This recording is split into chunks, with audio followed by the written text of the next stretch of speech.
Intro's playing.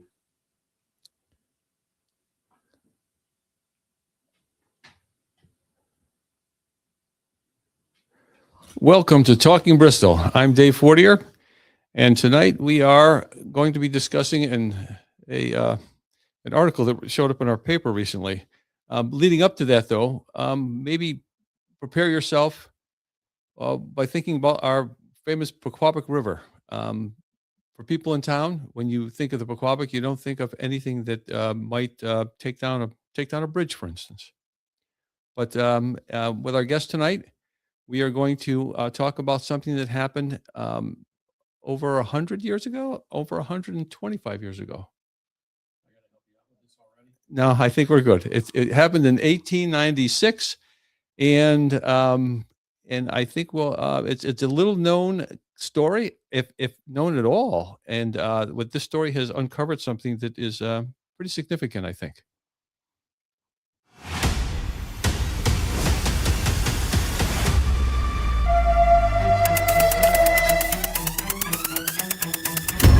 On February 6, 1896, a bridge collapsed, 6 men were killed, and a river rose.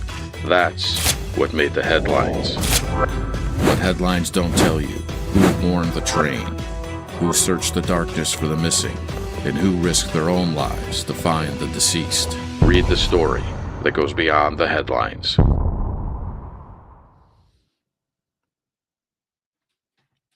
So I'm here with Rick Carter, the author of an article that appeared in the Bristol edition. The title is Into the River, the story of Bristol's 1896 railroad bridge disaster. And Rick has done a few stories for us. They're terrific stories. They're long-form journalism. I think he is terrific at what he does. And I'm really excited to hear him share his adventure in coming up with this story. But maybe, Rick, you could give us some background and talk a little bit about how you got into this particular topic. Sure. First, it's great to be here, Dave. I love what you've done with the place. And is Jack Crampet's going to pop out at some point? I miss Jack. Anyway, yeah. So this story, the railroad bridge disaster of 1896, it happened 130 years ago on the night of February 6th, 1896.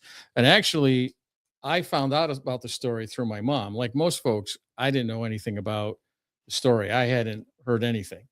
And my mom got in my ear and it said, this is something you might want to pay attention to. This could use the type of detail that I generally write about, as you know. So after she passed, I had said, well, I'd made her a promise that I would do it. And that's exactly what I did. So I was actually on another project and I had hit a wall. And so I decided, okay, well, let's start looking at this bridge thing. And that's what I did. I started researching it. And it was funny because initially when I started telling people about it, their reaction was the same as mine, but they were like heads would turn like a dog does when it hears something. It doesn't quite recognize what the sound is. So when I would start talking about it, that was generally most people's reaction is that they hadn't heard anything about it. Yeah. So just to back up to a reference you just made to Jack Crampets. Rick has been with the Bristol edition for a long time. He was one of our board members. He has done, like I said, a bunch of terrific stories for us. So it's very exciting to have him here to talk about this. But also it's also kind of fun because when we were having our weekly meetings, Rick got to know Jack Crampets. Jack got to know Rick, and the meetings kind of became what would you say? General warfare against Dave. Yes, that's what it was. Yes. So I was the foil, I guess. So that's it. But the other thing too is you mentioned your mom, and your family, the Carter family, has been very invested in Bristol, and basically, and a lot of that has to do with, Little League baseball. Your dad was involved with baseball. Your brother's involved with Little League baseball. You were involved with Little League baseball this whole entire time. Yep. And yet your mom, who I've met at Bristol Blues games, she was a historian of, I would say, a sort, who maybe motivated you the way your father motivated you to get involved with baseball, to kind of pick up on history.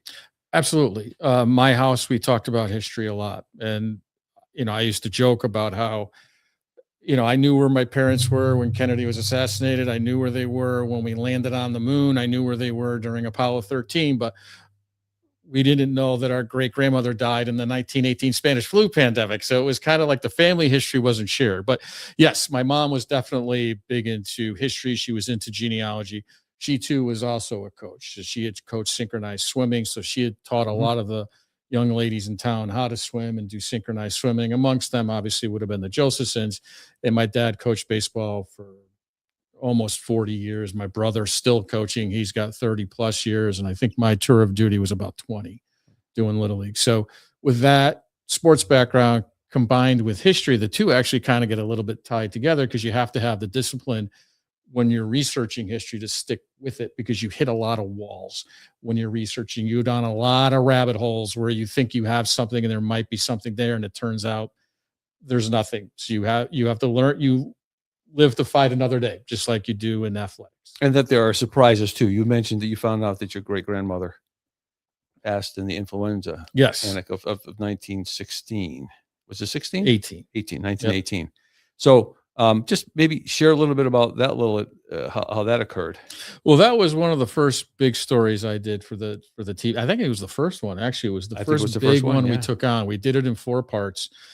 And somewhere along the way, I stumbled into this name that I couldn't pronounce. It was clearly Polish. And it was about this person that had died on Anderson Avenue. The house is still there in Forestville. And my mother was very instrumental in helping with some of the genealogy stuff. She was very good at that. I learned a lot from her. And so when I came to her with this obituary, I said, this name, she goes, "Oh, that's your great grandmother." And I'm like, "What? What do you mean? Is our grandmother died in the Spanish flu pandemic?" And she says, "Yes." And then turned into this ping pong match of, "I told you, no, you didn't. I told you, no, you didn't." So when I started canvassing within the family, no one knew about it. She knew about it, but no one else knew about it. So it was interesting to write that story. She actually died at the temporary hospital we had up there. And I later got a tour of that temporary hospital at the church. It was very emotional. I didn't think it would be. The first congregational church. Yeah, right. Yeah, and I was in the actual room that she died in. And here was something I knew nothing about my entire life. And all of a sudden it was right there in front of my face. So that's, when you go down the rabbit hole of history, you never know what you're going to find. So this particular story that your mom kind of planted the seed with about the bridge disaster, it kind of stewed for a while, but she did. You promised her you would do this. This is a promise that you made. And so, so from that point, how long before you actually finished the story? She probably told me about it in 2022, 2023.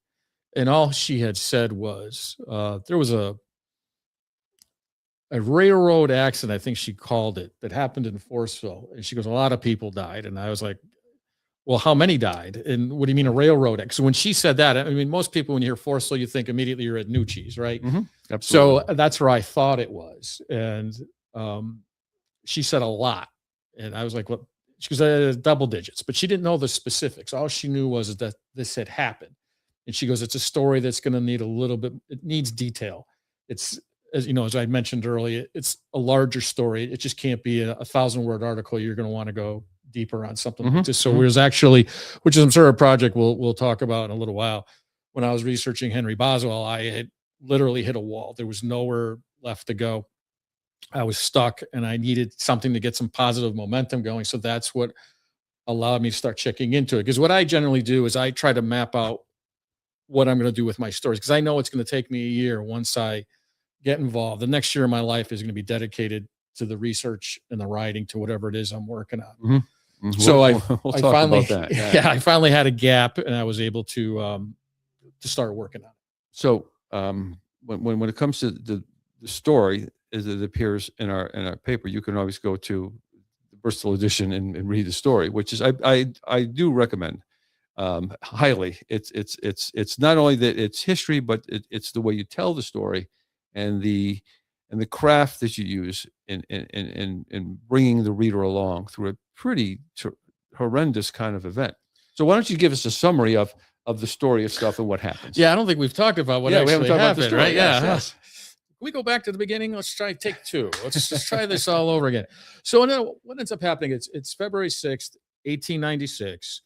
There's a terrible nor'easter. And eventually what's going to happen is there's 4 inches of rain that's going to come to Bristol. But you have to go backwards a little bit. On the 1st, there was 2 inches of snow. On the 4th, there was 6 inches of snow. So now comes the 6th, and now we have 4 inches of rain. Prior to that, the Pequappa kept freezing and unfreezing. In January alone, there was 5 days where the temperatures were at 0 or below 0. So the Pequappa is frozen. So on that day of the disaster, and I'll get to the specifics what happened, but you have to understand is what's going on around the bridge. The snow is melting. There's ice cakes coming down the river. We don't think of the Pequabic this way at all. We No. don't think of this as something where you have ice cakes coming down the Pequabic. Exactly. But we've all seen the Pequabic when it's in an angry mood, right? There's footage of it on YouTube, and we've all seen how it just flies through town and you've got these giant waves, right? So you have to keep that in mind, and it's winter with ice, in which you've got a bridge that's already in a compromised condition. So these ice cakes are pounding in to the supports all day long. They're hitting them and hitting them and hitting them. And the bridge is already weakened and begins to weaken more. So around 9 o'clock at night, now the bridge, just to say about the bridge is 60 feet long. It's about 25 feet above the river when the river's calm. And there's 2 gangs. There's 2 railroad. They're referred to as gangs. What they are is they're guys that are there specifically to address the bridge. There's a new bridge being built, an iron bridge, which is only feet away. So you've got one bridge here and you got another bridge here. And what they're going to do is take out the wooden one, this decaying wooden bridge, and they're going to slide in this iron bridge, and we're all done. But what ends up happening is around 9 o'clock, the bridge is sitting like this, and at the west end is going to give way, and then it's going to roll. So you've got 20 guys that are on that bridge at the time. It rolls this way, and it's going to fall on a portion of the guys. Now, I suspect that out of the 6 guys that died, 5 are part of one of the gangs. We're probably on that end of the bridge. They're more or less in the middle, but they're in the middle. Not everyone's exactly in the middle. It's like a loose knot. So you've got more that are to the east side, which would be the Forestville side, and then you got the west side, which would be more towards the King Street Bridge. And just so as a point of reference, where the bridge is located is it's a 5-minute walk from the King Street overpass. So it's like behind today, Liberty Recycling. So just behind Liberty Recycling, more or less. The old Bristol Brass. The old Bristol Brass building is more or less is where it's located. So the bridge is going to collapse to the west and roll. 20 fall into the river. 6 end up dying. A freezing river filled with ice. And Lots on of a water. dark night. And in the dark. Water. That's the other thing. And that's not the only thing, though, because while they're doing this work, the trains are running. Correct. Earlier in the day, about 10:05, there's what's called the 448 train, the 101. So that leaves the Bristol station. Now, the train conductors were told to run slow because everyone knew the bridge was a problem, right? So it comes to the overpass and it slows down at the overpass, arrives at the overpass, and then the bridge sinks 2 feet and it begins to ominously creak. At the same time, the coupling between the tender and the last 2 cars snaps. So what you've got is part of the train has gone over the bridge, and part of the train hasn't gone off of the bridge. And you've got about 50 people in those 2 cars. They instantly realize the danger they're in. So they go about getting off of the train, and they're going to go to the east end of the river embankment. And while they're there, they watch the wood pilings that are underneath the bridge start washing away. Engineer sends one of the guys out to recouple the train. The train recouples and it moves on its way. After that happens, there's a gentleman there whose name is Martin Troy. Martin lives very close to the bridge. I think I call it a stone's throw from the bridge. And he's one of those guys that's hanging around. He's just there all day. Now, we've all seen those guys. Like when I was doing Little League and we would work on the fields on Saturday and Sunday mornings, there's 3 guys doing all the work. And there's always some people that are just there loitering and watching, right? And it's like, why don't you just pick up a rake and give us a hand? But no, they're gonna sit there and they're gonna watch. Well, that was Martin. So when the train left, he's like, this doesn't look good. So he moves down the embankment, at least as far as he can get, and he notices that it has, in fact, it's cracked in the middle, and the bridge is sagged 2 feet. But he also knows there's a train coming from Hartford. Yeah. So what do you do? So he scrambles up the embankment. He's got no lantern. All the lanterns are on the bridge to light the bridge.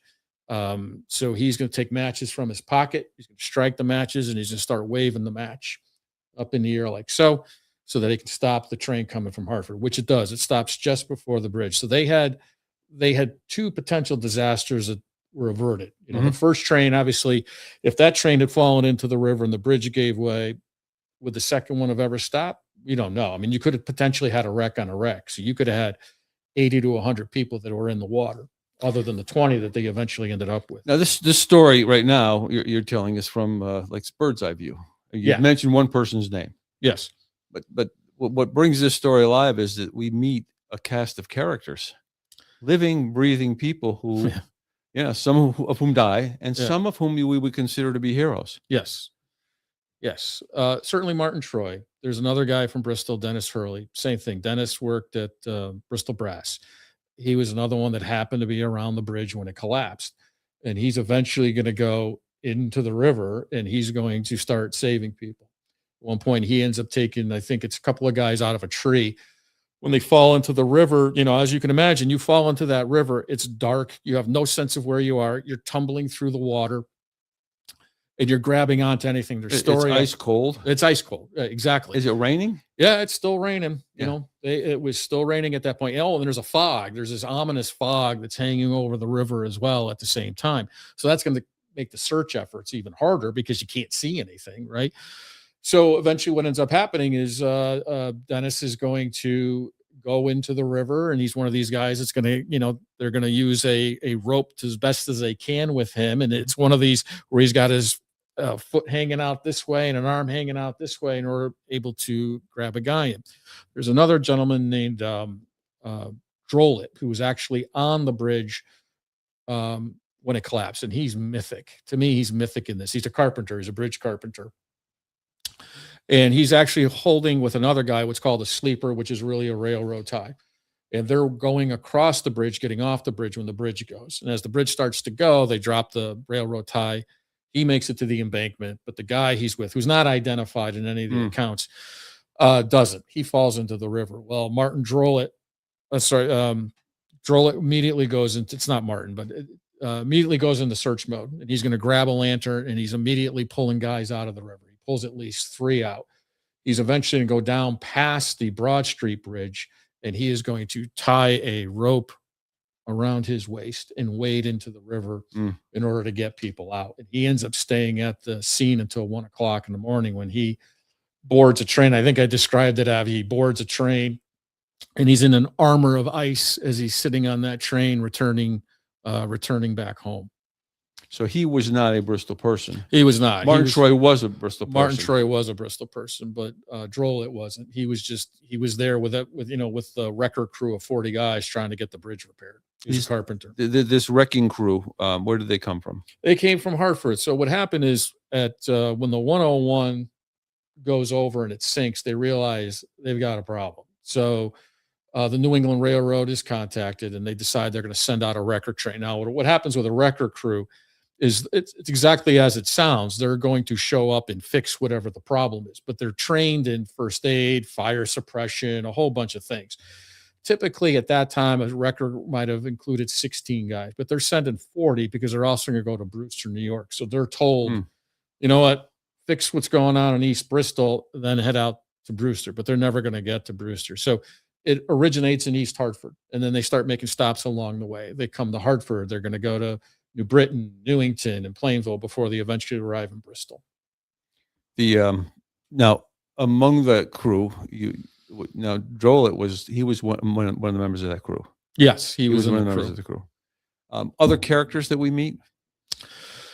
Well, certainly you meet, well, there's another guy, Patrick Clancy, actually. He's another one. He falls into the river, tumbling in the river, and he's actually going to crash into the Broad Street Bridge. Does he break his nose? Yeah, he hits it with his face, essentially what happens. Yeah. And at one point, he's trying to get up onto the bridge.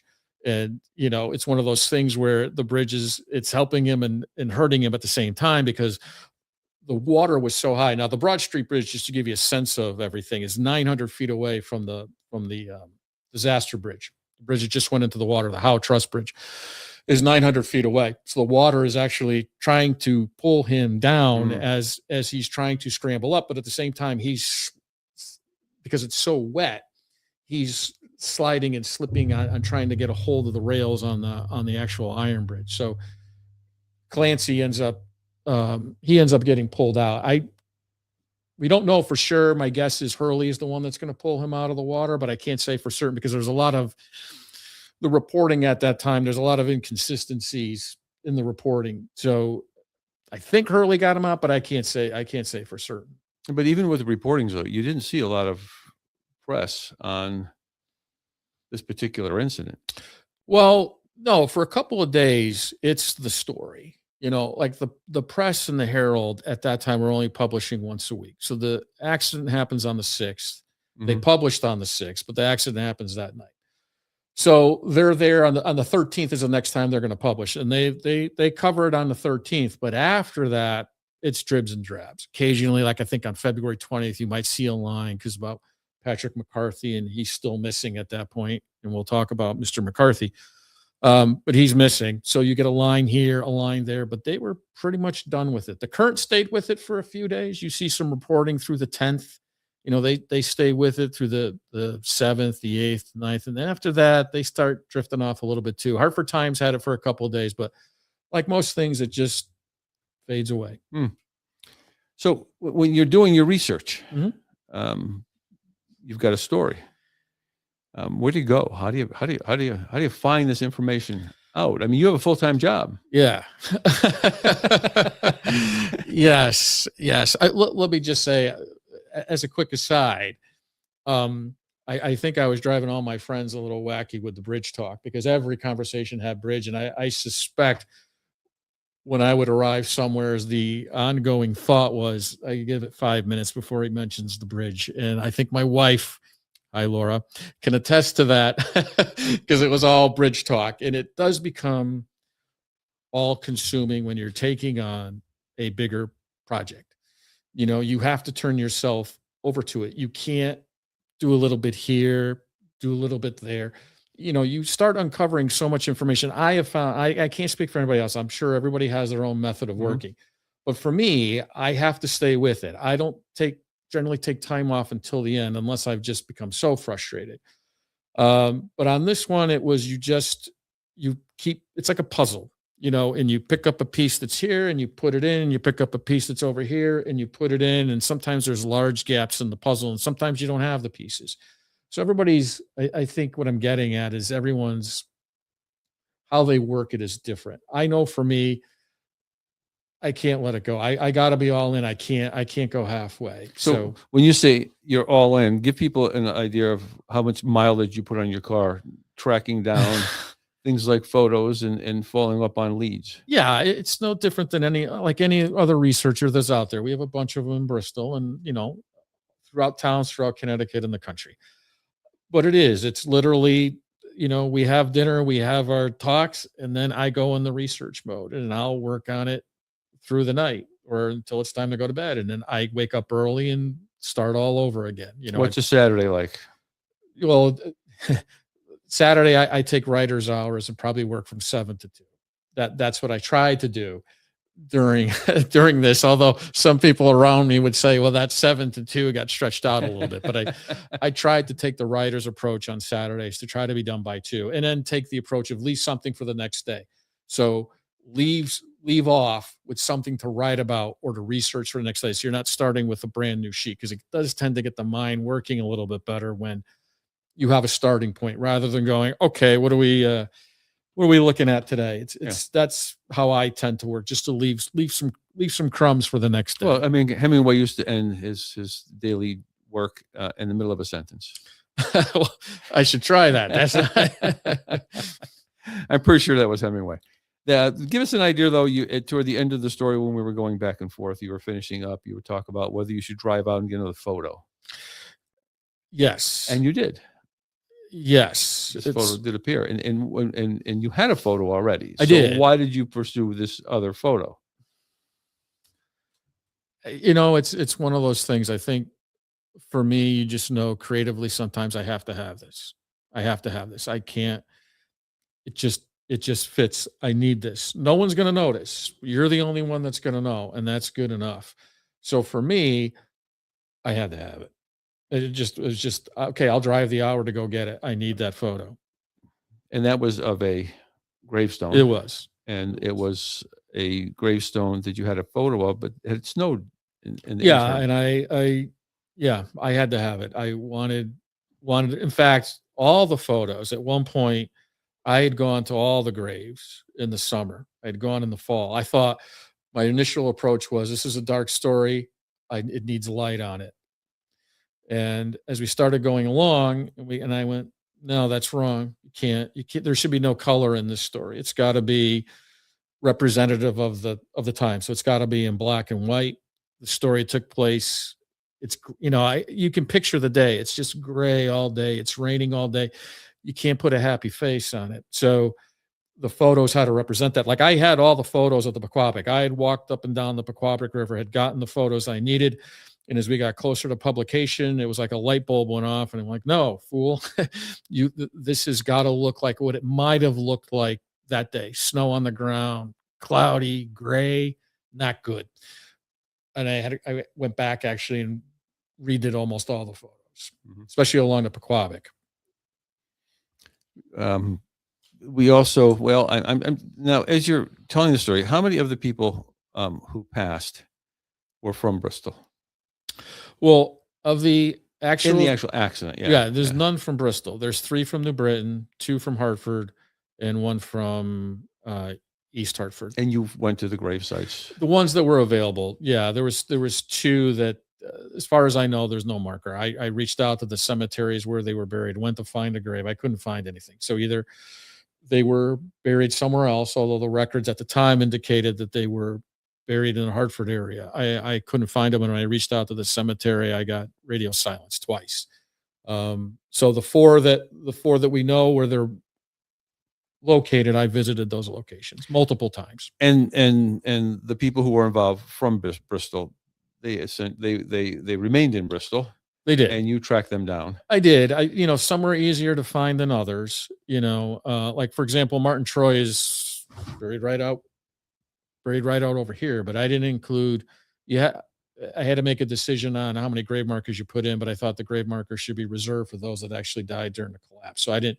For anybody else that was involved in the story, I didn't do it. I didn't put a grave marker in for them. But there was one person, just as a quick aside, if I can, um, Martin Curry's wife, Catherine Curry. She lost her brother, Patrick McCarthy. She lost her husband, Martin Curry, and she lost a cousin, James McNamara. She's technically, I guess you could say, the 7th victim. And I debated long and hard.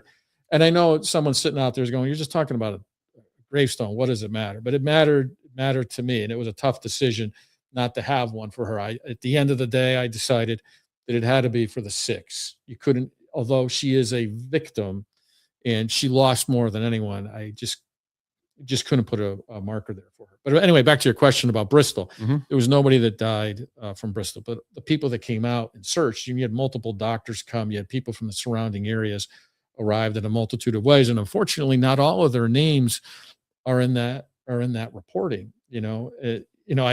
I think I jokingly had said to you at one point, Dave, I think I need another year with this story, and we'll do a 131-year anniversary. And it's funny, we talk about music a lot too. And I remember Tom Shows from Boston, the rock band Boston, and he talked about their debut album. When he listens to it, he says, there's a cringe factor involved. I listened to that album and I go, it's a masterpiece. I wouldn't change a note, but I know what he means. You see it, you hear it differently than anybody else would.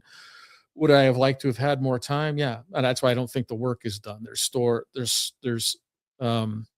more of the onion that needs to be peeled here. And there's various ideas out there that collaborators that I've been talking to about doing various things to get those parts of the story, the other names that were out there, other aspects of it.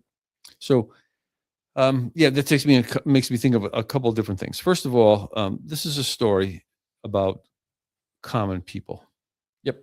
What's your motivation? What have you learned? What have you learned about the common people? What is it that motivates you to address this issue? Oh, this is the pet peeve part of the program. Okay. Yeah. This is something I've chewed your ear off about. And I think anybody that's around me, again, Laura, I apologize. Um, you know, those stories are often lost. You know, you've heard me talk about it, how certain stories, not only in Bristol, but at towns throughout Connecticut and across the country, that certain stories are told and retold and retold, right? And I always jokingly say, maybe it's time for those stories to go off, to go to college for a little while, just for a couple of years. We'll talk about them again, but so we can shed light on these other stories. And they're usually about the common man that finds himself, or a woman that finds himself in a situation that he was not expecting when they woke up that morning. And that's obviously it's history all the time, but for the common person, you don't think you're in the middle of a story sometimes when it happens. And those stories, you know, you're talking about railroad workers, guys that were making $500 a year. No one's writing stories about them in 1896 about whatever it is they're doing. Even in their deaths, you weren't getting these giant obituaries. You know, you were getting small blurbs. Even one of the newspapers at the time, I forget whether it was the Press or the Herald, mentioned that. It said if these guys had died in war or they were from more prominent families, we would know more about their story. And we didn't. And that's, for me, I think those stories need to be told. I remember my mother used to say to me all the time, you know, the immigrant story hasn't been told in Bristol. Somebody needs to tell that story eventually. You know, we talk about the clockmakers and all this other stuff, but what about the people that are actually making the clocks? What are we ever going to tell that story?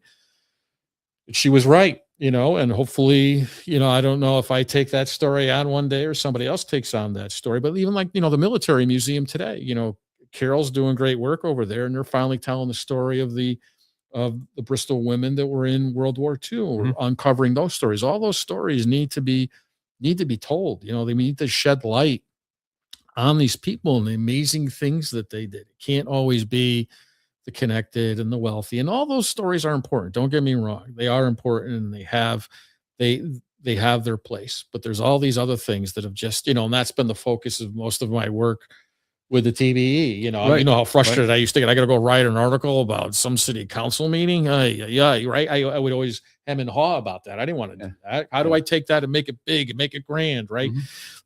So yeah, that's where my focus tends to be, on those forgotten stories. They need to be told. And in this particular story, you kind of talk about like the reaction that night. People could hear things happening, and people were out there calling and trying to find people and help out. Yes. Anyone in particular that kind of is close to you, that you kind of came to appreciate? I mean, you talked about Drolet. He's mythic. He's mythic. To me, he's mythic. I love Drolet. Martin Troy, you know, he's a little bit of he's an interesting guy when you read about his life story later. He's part of me is like with Martin is like, go home. Why are you out in the rain in a nor'easter all day? Yeah. Go home, you know. But for me, it's Drolet. Drolet was the big takeaway, and that's not to take anything away from the victims, obviously. But Drolet was probably the one. I had a couple of people text me about Drolet that they really liked that they saw themselves in Drolet at times, but just being a bigger guy and going out there and just no nonsense and grabbing bodies. I mean, we all have people like that in our lives. We all know people like that. We all know people like that. And just jump to, go to. Just jump to. No questions asked. You answer the call immediately. So a couple of your other projects. Yes. You know, we talked about, you did the influenza panic. Yep. You know, that came from our whole experience with COVID and what was happening back in Bristol. So and you found your great grandmother. But that was another terrific story. In the sense that it kind of shined a light on regular people and what they were going through in Bristol and in their hospitals and how people responded. Yes. It's not too far of a stretch to think that back then there was no technology. People were different somehow. They were simpler. They were different, but it doesn't appear that people are much different today than they were back then. No, and times weren't simpler. There's never a simpler time. You know, you're dealing with the things that are in front of you. If you look between 1896 and 2026, there are many parallels. 1896, you're about 20 years away from the world's first billionaire, Rockefeller. Where are we now? We're looking at the world's first trillionaire, probably coming up in the next few years. There was an obsession with the grand list in 1896. They were worried about the health. They had scarlet fever outbreaks. They were worried about health just as we're worried about health. You know, there are a lot of parallels. You could send a letter back then and it would get lost and not delivered to the correct address. And you can send a letter today and it'll get lost and not delivered to the correct address. So there's a lot of parallels between 1896 and 2026. There's a few other projects you have working out there, and there are a couple of stories that I'm blanking on right now. They're all terrific stories, I think. So, projects that you're working on, and that our readers can kind of look forward to? Well, there is one I've been working on for 5 years. It's about a runaway slave that came to live in Bristol. This would be the second one. We did a story on Harry Jackson, who was a runaway slave from Paterson, New Jersey, who eventually comes to live in Bristol. And he's going to live in Bristol for about 30 years. And Mr. Jackson lives to about the age of 108 years old, depending on which story you're reading. He's 108 when he dies, and he's buried in West Cemetery. And I had the good fortune of rediscovering that story. You know, that was a story that kind of lost, and visiting Paterson and, befriending my Jimmy Richardson, New Jersey. Yes. In New Jersey. One of those Saturday morning treks. One of those Saturday morning treks on a whim, decided I'm going to drive down to Paterson. So that was a really good story to do. The one I'm working on now is regarding another runaway slave that, as I said, I've been working on that one for 5 years. I actually traveled to Virginia on that one. So when that'll be done, I don't know. There's people around me that would like that story done now. It's a terrific story. And I understand that. But we're probably, because we're still part of the bridge story, we have to tell. There's other projects within the bridge story that we're looking at. Mm-hmm. So my guess is that story is not going to come out until 2027. Hopefully, fingers crossed that it comes out in 2027. But like I said, I've been working on that since 2020. I remember the meetings up at Jack's house where we sat outside, and that was I remember pitching that story specifically, and how many times I visited trying to find his grave that's unmarked. We all were out there trying to find. That's right. Yes, I dragged you out there. Out in West Cemetery trying to find his grave. Family, friends, strangers I enlisted to help me find that. We finally have gotten that down to an area about 10 by 12 where we think he's buried. Yeah. So that story is still to come. There are aspects we're talking about. Obviously, we want to do a live presentation of the bridge. So there's 2 versions of that we're looking at. I am going to do a presentation, just your general PowerPoint, up in New Britain at the library. We just haven't settled on a date yet. And then we're looking for a bigger production to possibly do here in Bristol. Let's bring it to the Rockwell Theater. Yes, that's what we're trying for. It'll be bigger. We're in the process of building a 16-foot replica of a Howe Truss bridge that would be on stage that night. We're looking to have guest eulogists, a couple of the scenes acted out with some actors. So certainly if anybody wants to be involved, we can do that. You can contact us through the TBE. Right. And we do have a video. Yes. On your own social media and your social media presence. Yeah. And as you know, I'm not a social media guy. So that was very difficult to bite the bullet, so to speak, and create that. But we do have a Facebook page for the project called Into the River, the story of Bristol's 1896 railroad bridge disaster. What that has is it's all promo videos that we're promoting the article. So we started posting those in December, I think. And it was generally one a week. There might have been a week or two where there was 2 postings.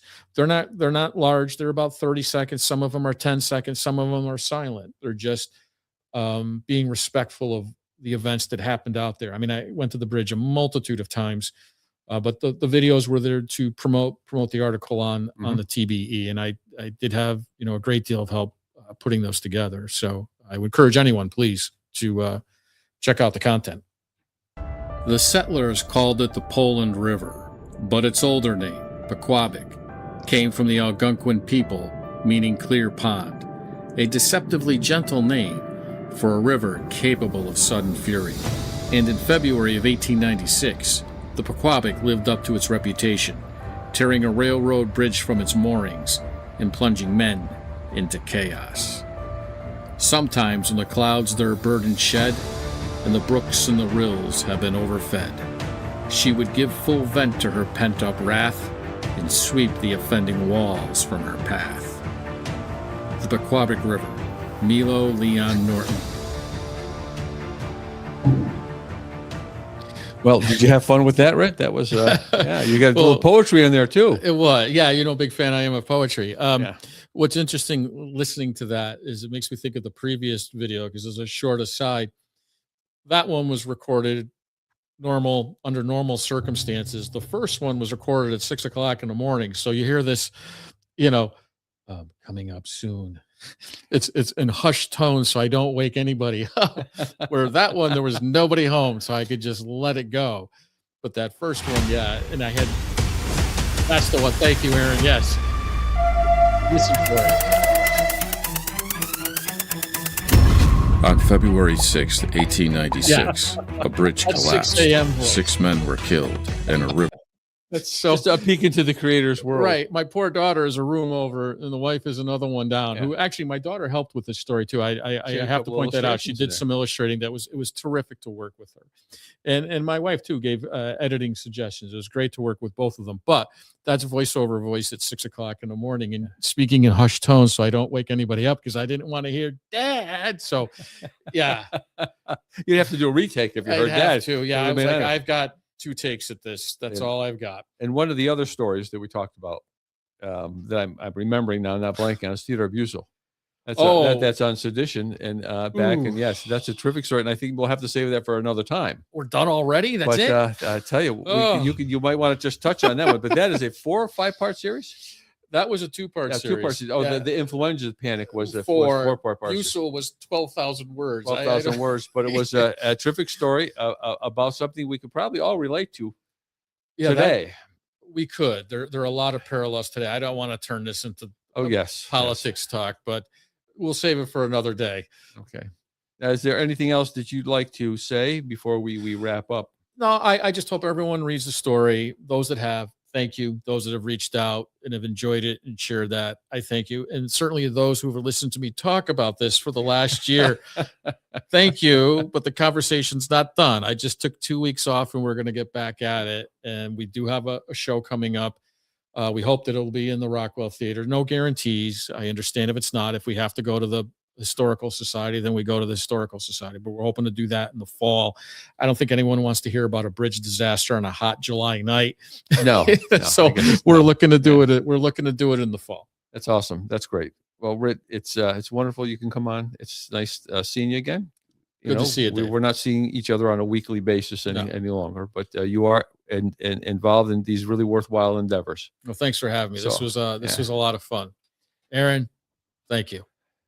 So here we are. We got so that's talking Bristol, and just a few things we have as part of our regular live streams. We have the Avenue with Aaron Lopez. That is going to be on next week. We're moving Talking Bristol to every other week, but that gives us and our readers and our listeners an opportunity to see us, at least one of us, and be in touch with Bristol Edition on a weekly basis. If you are looking for some of our old material, you can find it on Facebook Reels. You can also find it on our YouTube channel. Just this past week, we Aaron produced and took care of a viewing of a Bristol Easter wrestling match.